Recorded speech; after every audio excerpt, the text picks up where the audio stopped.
everyone, it's Robin the Delta Crafter, and thank you for joining me on my video on my YouTube channel. Today I'm going to be doing a watercolor background for Valentine's Day. Let's get started. I'm going to be using the Etch Linear Heart die from Simon Says Stamp.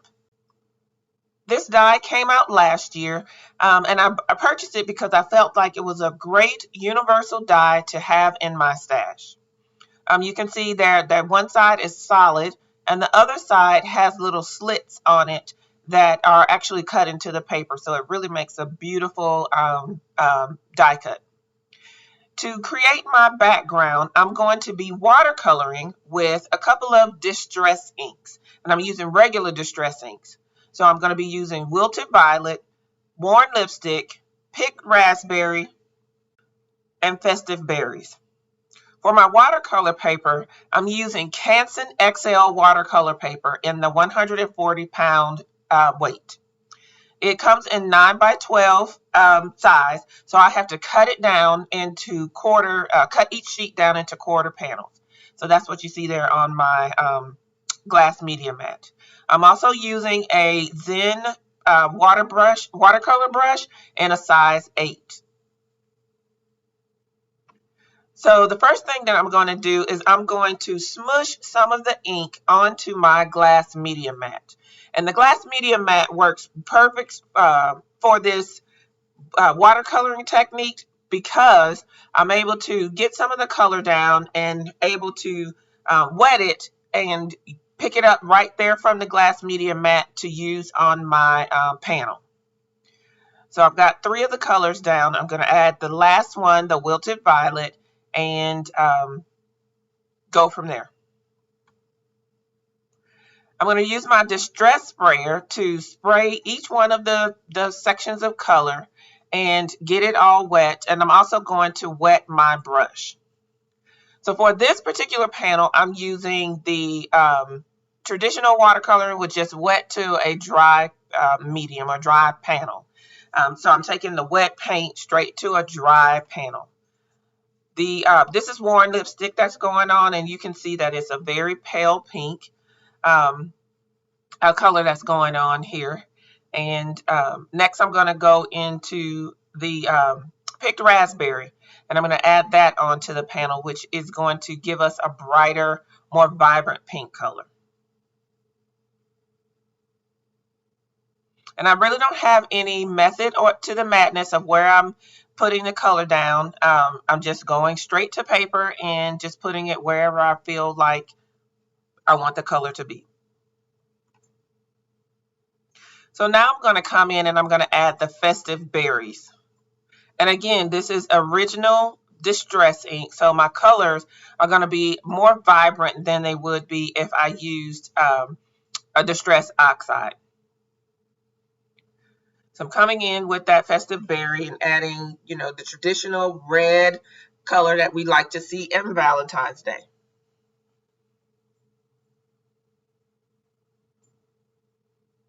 And because I know that I'm going to end up cutting this panel down, I might go to the edge, full edge with some of the colors, but I might not. As you can see with the Worn Lipstick and the Picked Raspberry, I didn't get all the way to the edges with the color.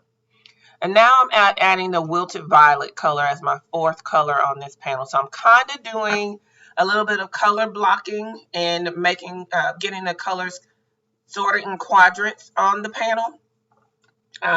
But you'll see in just a moment, I'm kind of going to spread it out just a little bit.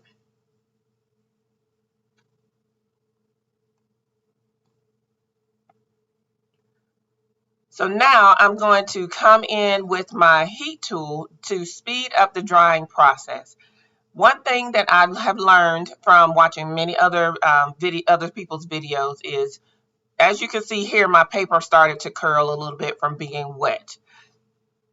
I have learned that you need to dry your watercolor panel both on the front and the back in order to help it help diminish some of the warping or keep it from warping as much. So here we are with the dried panel, and I've decided that I want to go in with the color a second time. So now I'm going to add a second layer of color, of Distress Ink color to this panel, which is going to really give the panel some nice texture, and because it's going to add a new layer of color that is not this brush, where the brush strokes won't be the same. So they're really going to start to take on a life of its own, or kind of what I intended and thought it might look like. I'm also softening the edges between the two colors, between the colors, to make sure that they blend a little bit better as well. Add a little bit more of that worn lipstick to get some more of that color in there, because the picked raspberry is a vibrant pink, like I mentioned before, and so it's easily going to show up and can overpower the worn lipstick, but you can build up that worn lipstick to make sure that it stands on its own as well. So there was some sort of solid in my Distress Ink. I'm not sure what that was, but I was able to get it off of the paper, and was to get the panel, to make sure the panel stays nice and clean like I intended. So now you can see that the panel has a little bit more texture and movement in the watercolors, in the paint. So that gives the panel some better movement and a better look than it had previously. So here's a closer look at this completed and finished panel. You can see where the layers of color have come together there, and I'm really pleased with how that came together. So now we're going to come in, and in order to, I think I want to take it up just a little bit more. So I've decided to spritz my fingers and drop some water droplets onto the panel that I just finished. And so what I'm going to do after that is I'm going to take a paper towel and lay that across the droplets of water. And what it's going to do is going to pick up the color that where the water droplets were on the panel. So here I'm coming with the paper towel and pressing it down, laying it down and just pressing, and we pull that up, and now you can see another added layer of texture to this background, and I'm very pleased with how this is looking. I like the effect that the water droplets have given the background. Very nice. So off camera, while I had my inks and everything out, I decided to go ahead and create a couple of other panels.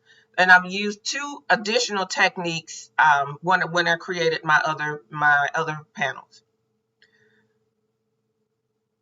So this is the original panel that I just finished creating. This panel I used was called the wet on wet technique. So I wet my paper, and then I took my wet ink to the paper.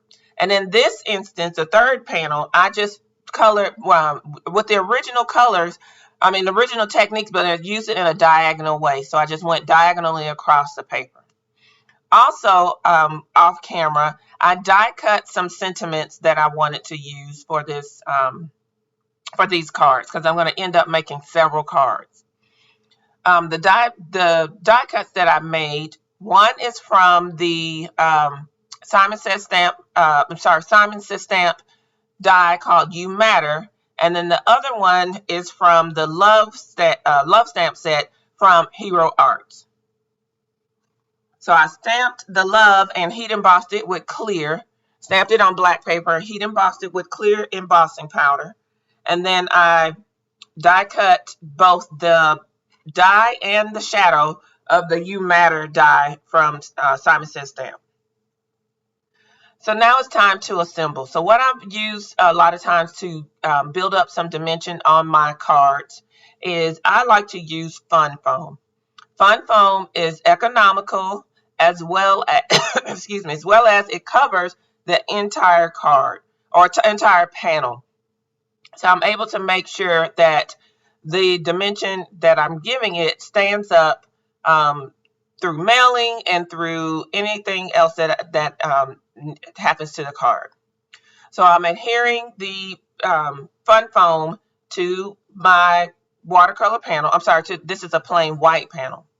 I'm adhering the fun foam to the panel, and now I'm going to turn it over and put the panel onto the card. I decided not to do anything to the background of this card because I wanted the watercolor hearts that I die cut with that etched heart die. I wanted those to be the thing that's doing the talking on the card. So you can see there I've die cut those two hearts out of some of that watercolor panel, one of those watercolor panels that I created earlier. So I put adhesive just down the middle of the heart because what I want to do is I want to fold up the edges of the hearts in order to give the hearts some dimension on the card, on the final card. Now I'm coming in with a liquid adhesive in a pen, and so now I'm going to apply that to the die cut and adhere that die cut to the card.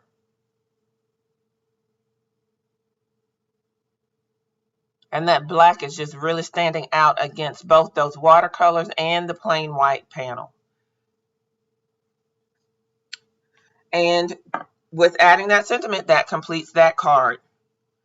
Simple, but impactful. So I put an acrylic block on top of the sentiment just to make sure that it has some pressure to make sure that the sentiment adheres to the card.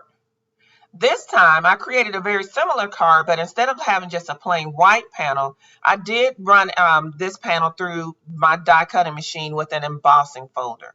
And it's just simple enough in the background where it's not like overpowering, but enough to give it a little bit of texture, additional texture. Now I'm coming in with the original watercolor panel that we created at the beginning of the video.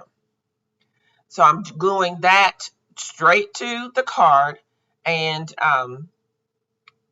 allowing that watercolor panel to kind of do all the talking, be the focal point. And I'll just die cut some hearts out of Nina Classic Crest Solar White 80-pound cardstock with that etched linear heart die, and was able to going to be adding those to the panel using some adhesive. This time I'm going to be using a liquid adhesive instead of a tape runner. And I'm also going to be kind of lining the hearts up in the middle of the card panel.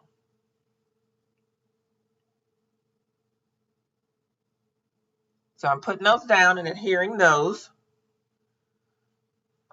And then I'm going to add the sentiment that I've created. So you can see there that the shadow of the sentiment was cut out of vellum, and then the sentiment itself was cut out of black cardstock.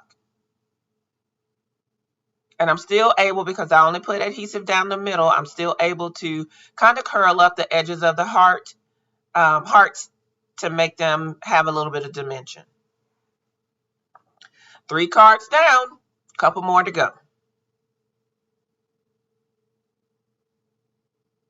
So here you can see the finished set of cards. I ended up making 5 cards in all. I have 3 cards that have the watercolor background, and I have 2 cards that have the watercolor hearts. So we're going to take a look at each one of these cards here.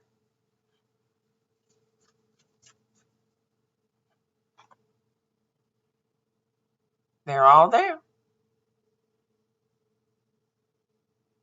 So this is the first card. This is the original watercolor background that we created earlier in this video. This is the simple background with the watercolor hearts. This is the embossed background with watercolor hearts. The 4th card is the wet on wet technique with the watercolor, and the last card is the diagonal technique. I want to thank you for joining me today for this video. If you have any questions, please leave me a comment below. I'd love it if you stop by my blog, thedeltacrafter.com. A link will be in the description below, as well as you can find me on Instagram and Facebook under The Delta Crafter. Until we meet again, bye-bye.